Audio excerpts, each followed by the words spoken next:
तो आइए अब हम बात करते हैं कि मराठों के उदय में कौन कौन सी वो सहायक परिस्थितियां थी जिसका फायदा उठा करके राज्य का निर्माण किया गया है। तो जो सबसे प्रमुख कारक था, या आप कह सकते हैं कि जो सबसे मेजर फैक्टर था, जिस फैक्टर से मराठे इतने शक्तिशाली हुए, इतने प्रभावशाली और प्रभुत्वशाली हुए, वो फैक्टर था ज्योग्राफिकल, यानी भौगोलिक कारक। भौगोलिक कारक हम इसलिए इसको पहले कहते हैं, या ज्योग्राफिकल फैक्टर। भौगोलिक कारक को हम इसलिए इतना तरजीह या महत्व दे रहे हैं क्योंकि ज्योग्राफी एक ऐसा फैक्टर है जो मानव जीवन के हर एक आयाम को गढ़ता है। आपकी संस्कृति कैसी होगी, आपकी अर्थव्यवस्था कैसा होगा, आपके मानसिकता कैसे होंगे, वो सब के सब ज्योग्राफी निर्धारित करता है।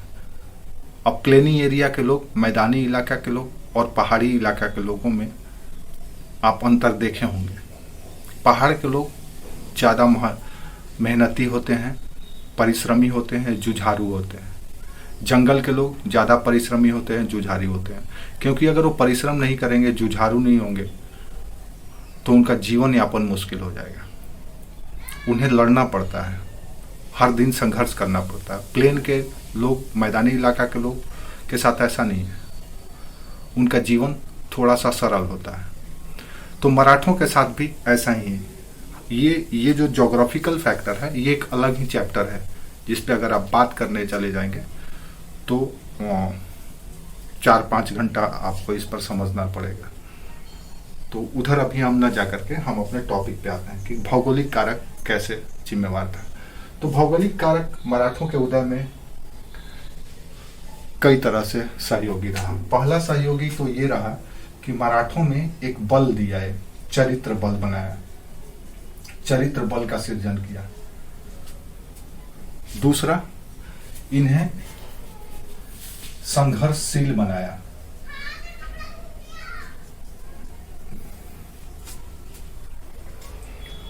तीसरा, इन्हें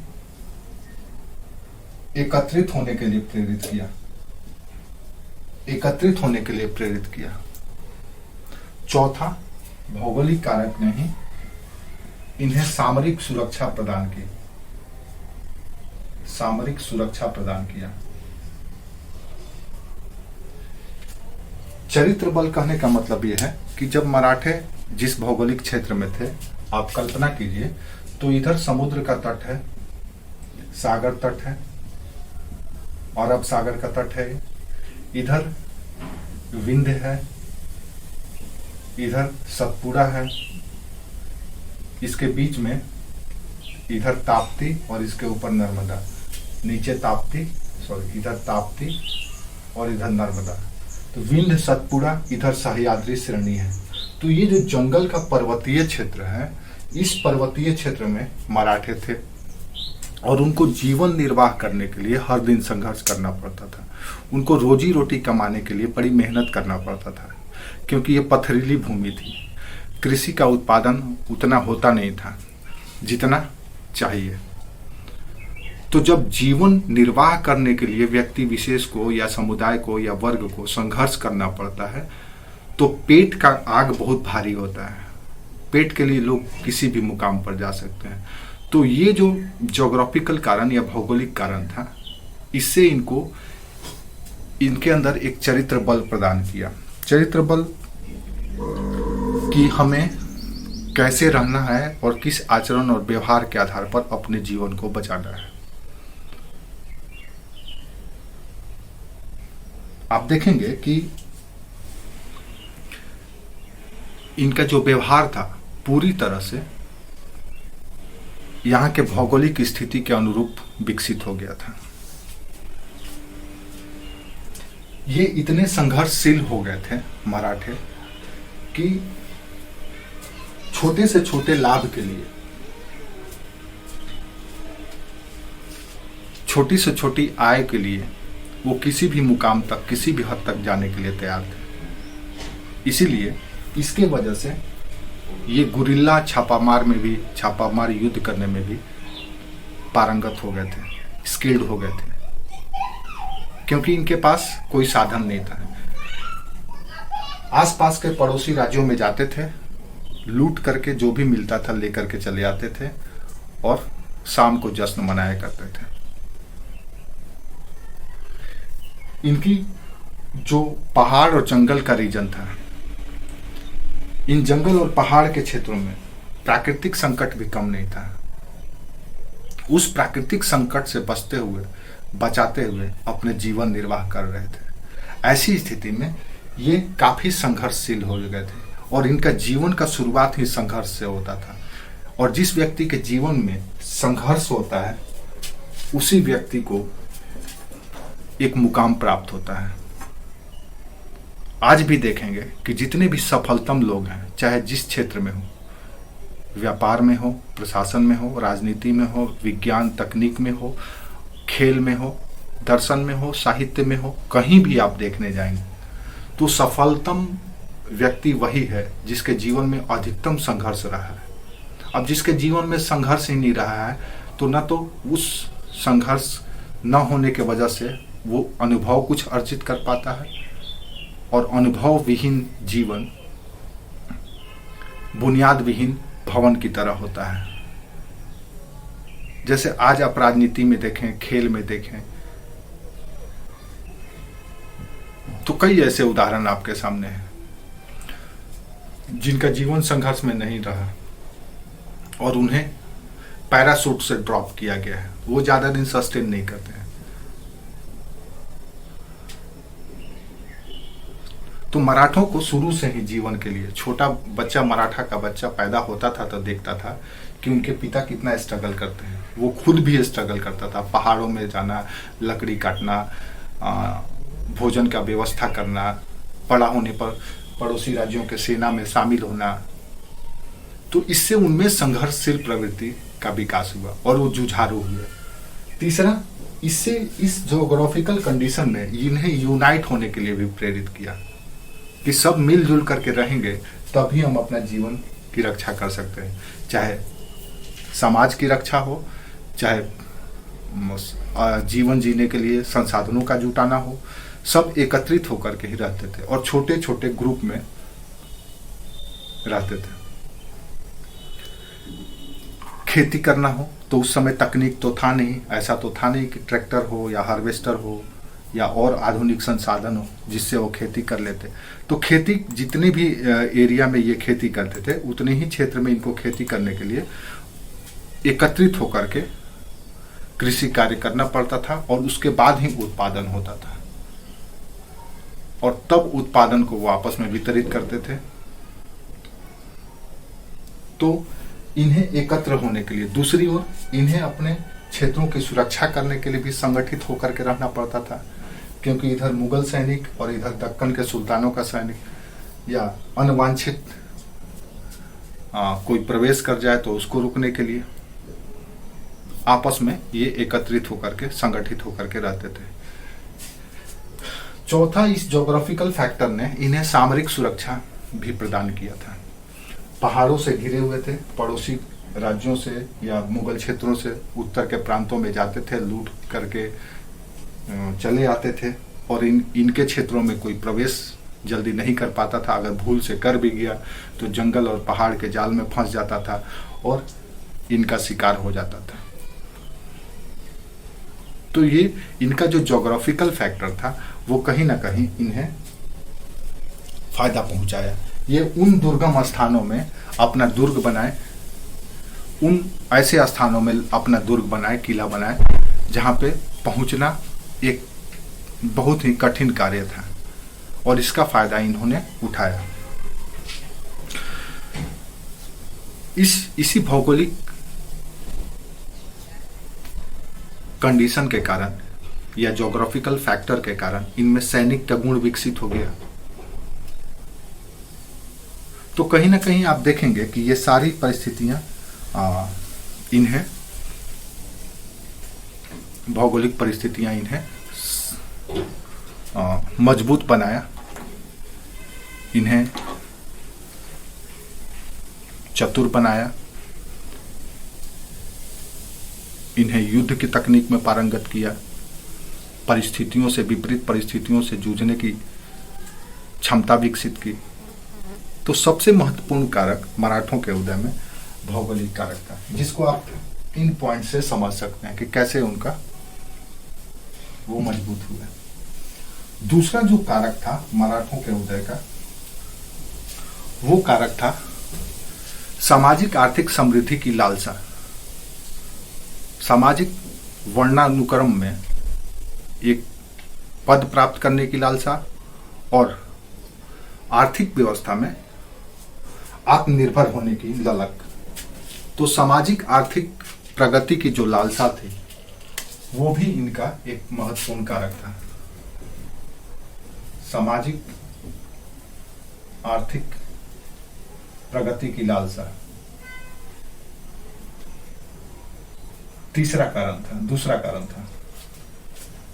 सामाजिक आर्थिक प्रगति की लालसा को समझने के लिए आपको यहाँ के तत्कालीन सामाजिक आर्थिक प्रणाली को समझना होगा। दरअसल मराठे इस क्षेत्र में अगर देखें तो 2-3 तरह के थे मराठे। एक मराठे वो थे जिन्हें सरदेशमुख कहा जाता था। देशमुख, आज भी देखेंगे ये देशमुख एक टाइटल है, सरनेम है। जैसे एक फिल्म स्टार है रितेश देशमुख, उनके पिताजी हुआ करते थे जो महाराष्ट्र का मुख्यमंत्री भी रहे थे। आज भी महाराष्ट्र के राजनीति में इन देशमुखों का पैठ बहुत है। तो मराठा समाज में अगर देखें तो पहला था देशमुख, दूसरा था मिरासदार, सरदेशमुख, मिरासदार और एक और था भूमिया।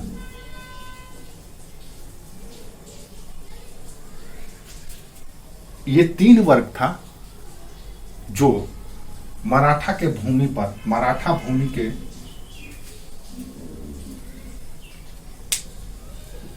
या मराठा भूमि पर अलग अलग मात्रा में नियंत्रण रखता था। पहले इन तीनों टर्म को समझ लीजिए। सरदेशमुख दरअसल बड़े गांव का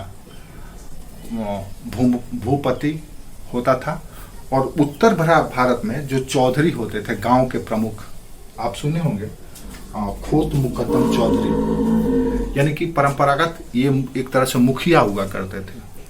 तो महाराष्ट्र में जो मुखिया हुआ करता था गांव का, जो एक विशाल भूमि का स्वामी भी होता था, उसी को सरदेशमुख कहा जाता था। तो महाराष्ट्र में एक वर्ग, मराठा में, मराठा क्षेत्र में एक वर्ग सरदेशमुख का था और इन्हें देशमुख भी कहा जाता था। देशमुख से बड़ा जो है वो सरदेशमुख, छोटा गांव का है तो देशमुख, बड़े गांव का है तो सरदेशमुख। दूसरा होते थे मिरासदार या मिरासदार, ये भी गांव के भूमि का मालिक होता था, यानी कि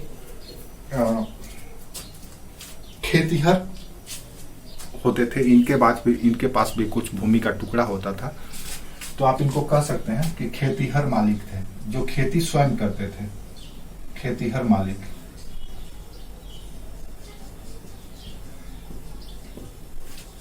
जो स्वयं खेती किया करते थे। और तीसरा वो वर्ग था भूमिया। भूमिया दरअसल आप कह सकते हैं कि जो भी भूमि के कार्यों से जुड़ा हुआ था उसको भूमिया कहा जाता है। जैसे हमारे यहाँ उत्तर में भूमिया से भूमिहार को आप अगर समझ रहे हैं, भूमिहार जाति, तो ये अलग है और ये अलग है। भूमिया दरअसल मुगलों के द्वारा इन्हें भूमिया ही समझा जाता था कि ये भूमि के थोड़े बहुत टुकड़ों के लिए, उस पर स्वामित्व के लिए संघर्षशील है। तो जिनके पास छोटा छोटा टुकड़ा होता था भूमि का, जैसे आम गांव में लोग होते हैं, जिनके पास थोड़ी सी मात्रा में भूमि होती है, उन्हें भूमिया कहा जाता है। तो ये कुल मिला जुला करके अगर देखें तो महाराष्ट्र का, मराठा क्षेत्र का सोशल स्टेटस था। याद रखिए, यहाँ पर जो उत्तर भारत का वर्ण व्यवस्था था, ब्राह्मण, क्षत्रिय, वैश्य और शूद्र, ये कॉन्सेप्ट दक्कन भारत में पूरी तरह से स्थापित नहीं था। महाराष्ट्र क्षेत्र में ये इतना लोकप्रिय या प्रचलन में नहीं था। ऐसा नहीं है कि यहाँ पे ब्राह्मण नहीं थे, ब्राह्मण थे, लेकिन इतना प्रभुत्वशाली और इतना वर्ग विभाजन नहीं था। आप अगर अतीत के इतिहास को झांकेंगे तो देखेंगे कि यहाँ पर दो ही, दक्कन के क्षेत्र में, दक्षिण भारत के क्षेत्र में दो ही वर्ग था, एक शासक और एक शासित। कास्ट का कोई कॉन्सेप्ट नहीं था। लेकिन बाद में जब आर्यीकरण हुआ तो यहाँ भी ये प्रवेश किया। लेकिन महाराष्ट्र के क्षेत्र में, इस जंगली क्षेत्र में, इस पहाड़ी क्षेत्र में ये उतना प्रचलन में अभी नहीं हो पाया था। तो यहाँ पे जो सामाजिक स्टेटस बनाया जाता था वो भूमि पर नियंत्रण के आधार पर नहीं होता था। यहाँ पे उत्तर भारत में जो ये वर्ण व्यवस्था शुरू हुआ था, भूमि पर नियंत्रण के आधार पर नहीं हुआ था, बल्कि आपके प्रोफेशनल आइडेंटिटी, आपके व्यवसायिक पहचान के आधार पर जाति का निर्धारण किया गया था।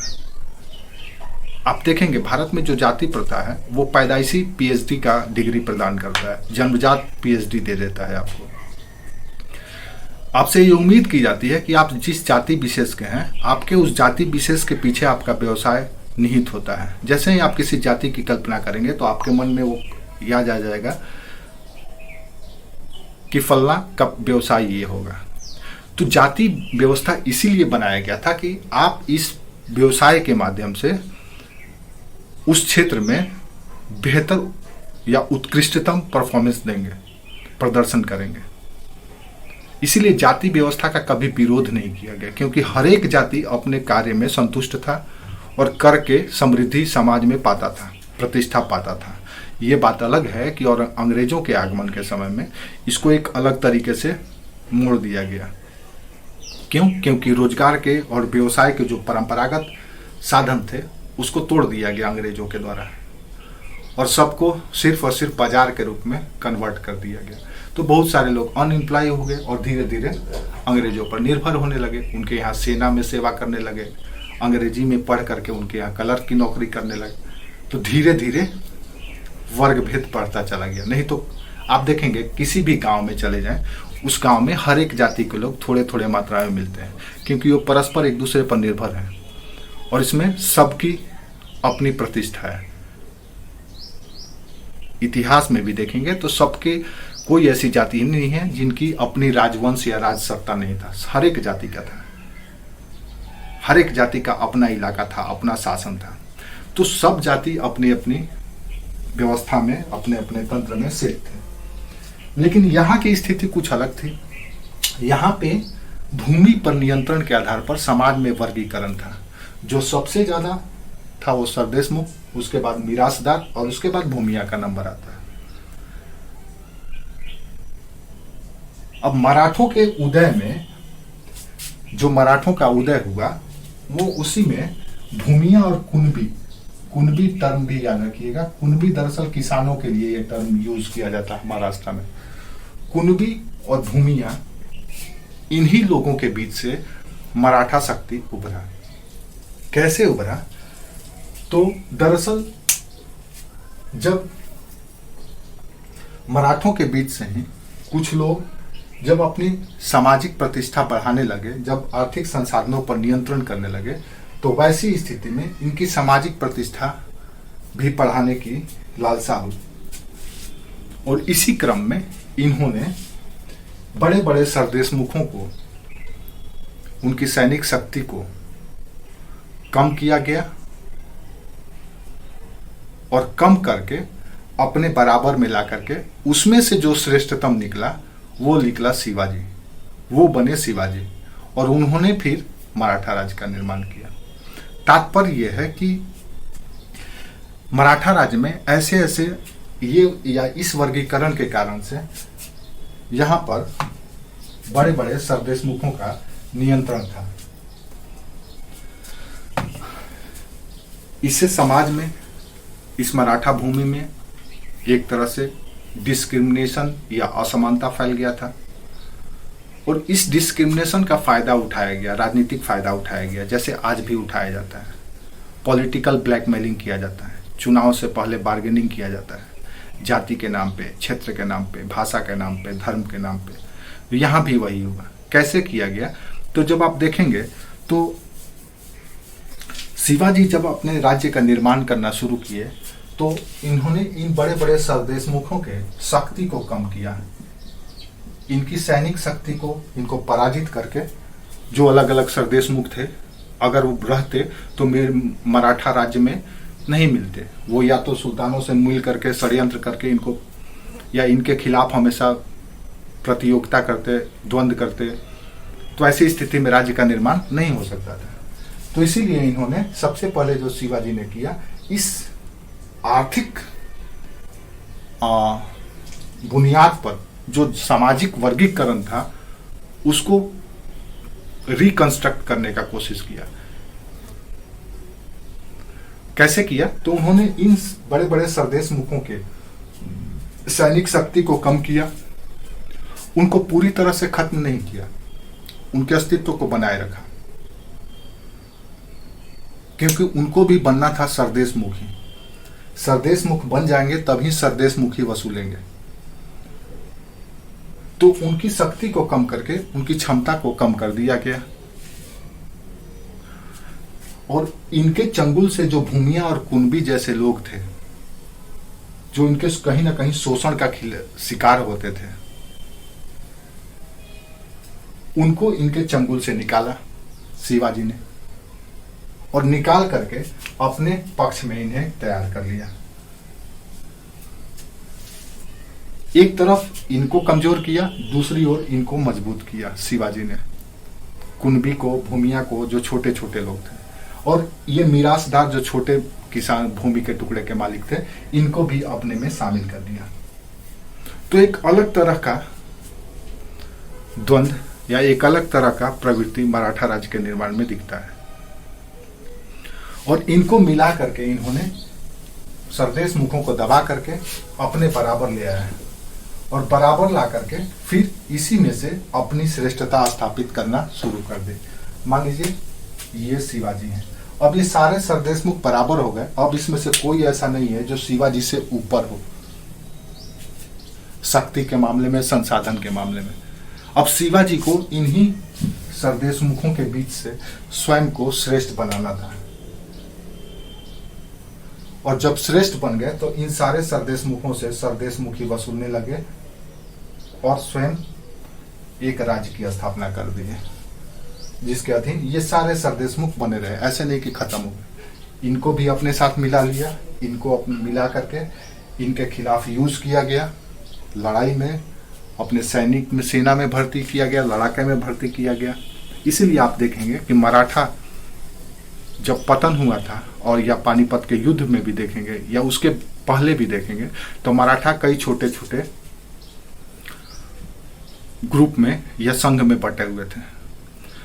1761 के बाद तो कई छोटे छोटे मराठा राज्य बन गया, होलकर, सिंधिया, गायकवाड़, सब अलग अलग अपना अपना राज्य बना लिया पेशवाओं के पतन के बाद। तो ये कहीं ना कहीं सरदारों का एक ग्रुप के रूप में, जैसे सिख भी मिसलों से शुरू हुआ था, सिख की राजनीति। तो यहाँ भी छोटे छोटे जो सामंत थे, जिसे हम सरदेशमुख कर रहे हैं, ये सामंत की तरह ही थे। आपस में सबको मिलाया गया, सबके शक्ति को बराबर किया गया, और शिवाजी अपने शक्ति को बृहत या और क्षमतावान होकर, अपने शक्ति को और समृद्ध करके, इनको नियंत्रण में लेकर के, और पड़ोसी राज्य और मुगलों को चुनौती दे करके अपने राज्य का निर्माण किया गया। तो ये हमारा ये था। दूसरी ओर आप ये भी देखेंगे कि यहाँ पर इन्होंने सामाजिक स्तर को बढ़ाने के लिए, जैसे इससे तो आर्थिक स्तर तो बढ़ गया, लेकिन वो न तो ब्राह्मण इससे बन पाते, न तो क्षत्रिय बन पाते। तो आप देखेंगे कि आज भी राजनीति में, या जब सामाजिक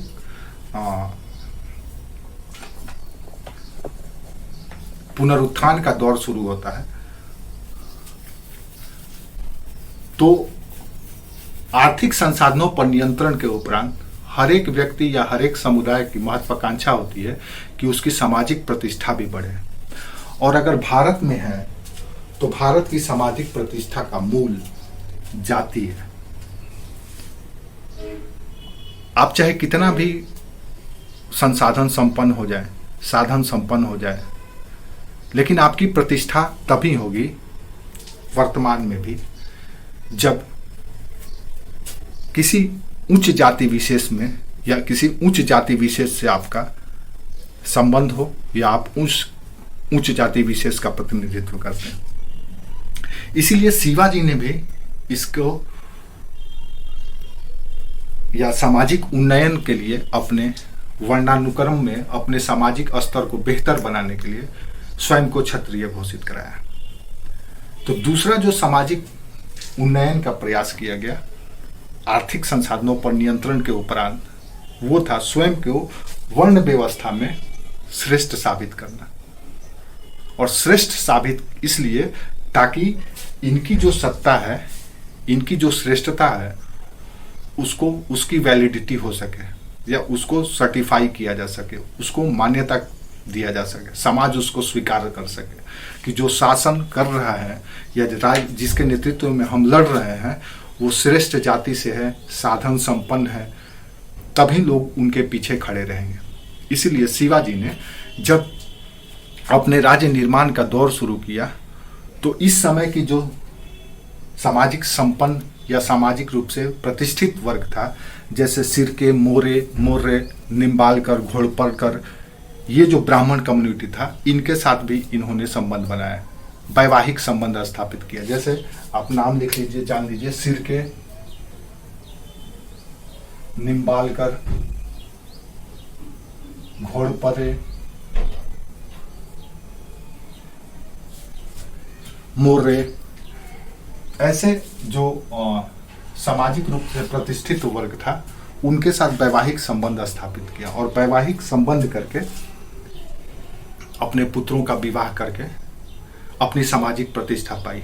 एक तो आर्थिक प्रतिष्ठा या आर्थिक संसाधनों पर नियंत्रण करके खुद को शक्तिशाली बनाया, दूसरा अब सामाजिक प्रतिष्ठा के लिए उन्होंने वैवाहिक संबंध स्थापित किया। और ये कोई नई प्रैक्टिस नहीं है, ये शुरू से ही होता रहा है। मगध साम्राज्य से देखेंगे तो मगध से लेकर के आज तक इतिहास में, और आज भी चल रहा है। आप देखिएगा, कोई वर्ग विशेष का कोई राजनेता या कोई भी व्यक्ति जब संपन्न हो जाता है तो कोशिश करता है कि अपने से अपर क्लास में वैवाहिक संबंध स्थापित करे और अपनी प्रतिष्ठा बढ़ाए। आज भी लोग देखते होंगे कि बहुत से ऐसे लोग हैं जो अपने वैवाहिक संबंध के आधार पर समृद्ध होते हैं। उनको एक तो सामाजिक सपोर्ट मिल जाता है, उनकी मान्यता हो जाती है, उनकी प्रतिष्ठा बढ़ जाती है। ये इतिहास में कोई नवीन प्रवृत्ति नहीं था, हमेशा से ही चला आया था। चंद्रगुप्त मौर्य ने भी मिथिला में विवाह किया था। मिथिला कर रहे हैं, वैशाली गणराज्य में वैवाहिक संबंध स्थापित किया था। तो कहीं ना कहीं अपनी सामाजिक मान्यता देने के लिए शिवाजी ने भी ये तकनीक अपनाया। दूसरा, जब शिवाजी ने अपना राज्यारोहण कराया तो आप देखेंगे कि उन्होंने बनारस के ब्राह्मण गंगा भट्ट को बुला करके अपनी एक वंशावली तैयार कराई, जिसमें उन्होंने अपने को क्षत्रिय कुवल तमसा कहा, जिसमें उन्होंने क्षत्रिय कुवल तस्मा